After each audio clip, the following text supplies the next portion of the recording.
हाम्रो सरकारले त तेललाई कमाउने भाँडा बनाएको छ। जति तेल महँगो हुन्छ, कहिले सोच्नु भएको छ जब विश्वमा तेलको सङ्कट आउँछ, विकसित देशहरूमा हाम्रोमा जस्तो पम्पमा लामो लाइन किन लाग्दैन? के उनीहरूसँग जादु छ? छैन, उनीहरूसँग छ त केवल पूर्व तयारी। आजको भिडियोमा हामी चर्चा गरौँ विकसित देशहरूको यी 3 रणनीतिहरू जुन नेपालले पनि तुरुन्तै लागू गर्न सक्छ। पहिलो कुरा हो स्ट्र्याटेजिक रिजर्भ। अमेरिका, जापान, युरोपेली देशले आफ्नो देशमा कम्तीमा 90 दिन यानि कि 3 महिना पुग्ने तेल जोगाएर राख्छन्। हाम्रो अवस्था नेपालसँग मुस्किलले 10 देखि 12 दिनको मात्रै स्टोर हुन्छ।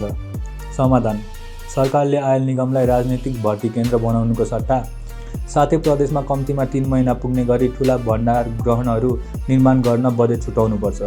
दोस्रो कुरा हो ट्याक्सको तरिका।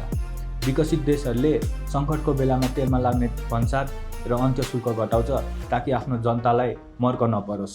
हाम्रो समस्या: हाम्रो सरकारले त तेललाई कमाउने भाँडा बनाएको छ। जति तेल महँगो हुन्छ, सरकारको 13% भ्याटको रकम पनि उति नै बढ्छ। समाधान: सङ्कटको बेला सरकारले प्रतिशतमा होइन, निश्चित रकम फिक्स ट्याक्स मात्र लिनुपर्छ। यसले गर्दा अन्तर्राष्ट्रिय बजारमा मूल्य बढ्दा पनि हाम्रोमा धेरै भार पर्दैन। तेस्रो र सबैभन्दा महत्त्वपूर्ण विकल्पको प्रयोग। नर्वे जस्ता देशहरूले अहिले 90 भन्दा बढी नयाँ गाडीहरू विद्युतीय यानि कि इभी बेचिरहेका छन्। उनीहरू तेलमा निर्भर नै छैनन्। हाम्रो मौका: नेपालसँग आफ्नो अपार जलविद्युत छ। हामीले खाना पकाउने ग्यासलाई इन्डक्सनले र पेट्रोल गाडीलाई बिजुली गाडीले विस्थापन गर्न ढिला भइसक्यो। सरकारले चार्जिङ स्टेसन बनाउन र इभीमा सहुलियत दिन लगानी बढाउनुपर्छ। अन्त्यमा विकसित देशहरू सङ्कट आएपछि मात्रै आतिदैनन्, उनीहरूसँग पहिले नै तयारी हुन्छ।